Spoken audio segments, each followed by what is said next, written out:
Sigrdrifa.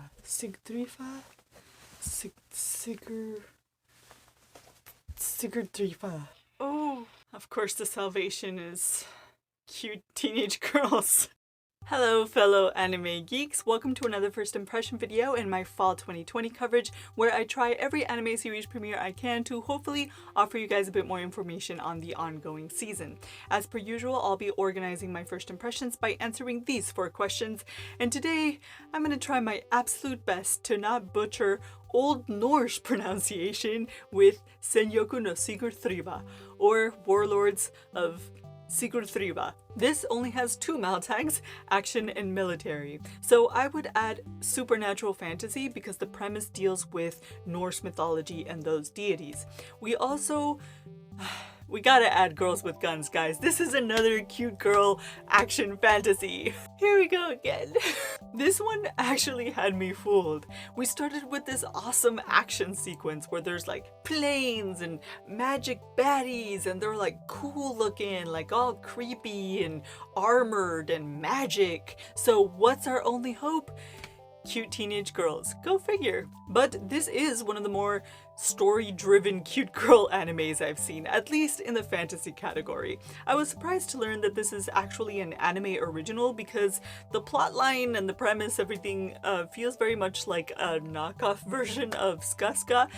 Not just in the idea of this like end of the world big battle, but in the idea that there's a reason why we need to turn to these cute teenage girls. Like, there's an actual reason why they're fighting, and that's our main fighting force. In SukaSuka, they were, I don't think it's a spoiler to tell you that they weren't human, and in Sigrdrifa, they're actually Valkyries. I like this premise. It made me read up on a little bit of Norse mythology, and as far as significant titles go, I'm actually pretty impressed with this one. Sigrdrifa is apparently a combination of Sigurd and Thriva, meaning something like harbinger of victory. It's a word that was originally used in some of these medieval texts that are a collection of Norse mythology, and it's another way of referring to the creatures known as, you guessed it, Valkyries. The actual plotline is a reimagining of the Ragnarok story.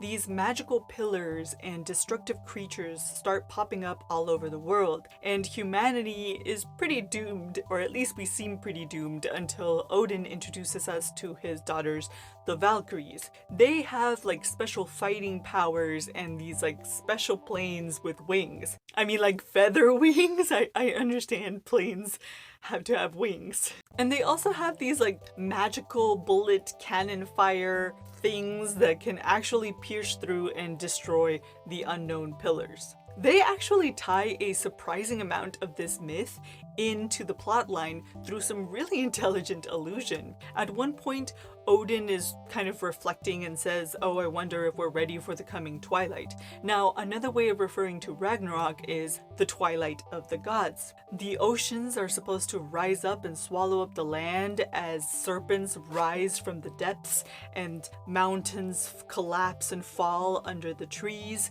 This kind of sounds like the pillars. Even some of the older, darker mythology on Valkyries is represented here. Our protagonist gets the nickname Grim Reaper because a lot of people that, well, actually everybody who flies with her ends up dead. In a lot of the older mythology, actually, Valkyries were treated like the Fates, and they would decide who would live or die. In the Ragnarok myth, they basically collect the best warriors for Odin's side by deciding who dies and gets to go to Valhalla. Surprisingly, they brought in this plot point in a very touching way in episode 3. I was ready to praise this show. I mean, I'm not into cute girls, but I could see that this at least has a story and there's character development, and there were only a few fan service shots per episode. Until episode 4. You guys, I don't usually watch 5 of something that I don't like, especially when the first episode is one of those like long, hour-long specials. But I just felt like I had to confirm for you guys this weird 180 change of direction from a completely story-focused and driven show to underwear shorts. A full fan service episode of our girls running around in bikinis, and the fight in that episode just sucked. So then I checked episode 5, and that ends up having one of the most explicit, obligatory bath scenes I've ever seen in an anime. But hey, out of all of the cute girl fantasies, no, SukaSuka is still the best, but this one looks at least more compelling than Assault Lily.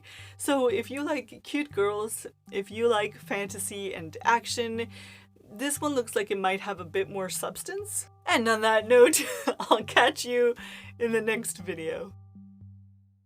Maybe they were just trying to increase their views with some fan service. How did her plane sprout wings? The fight's actually interesting. She jumped out and the plane moved. I mean, like... Nani. So, like, what makes them special? Because they don't seem to be doing anything...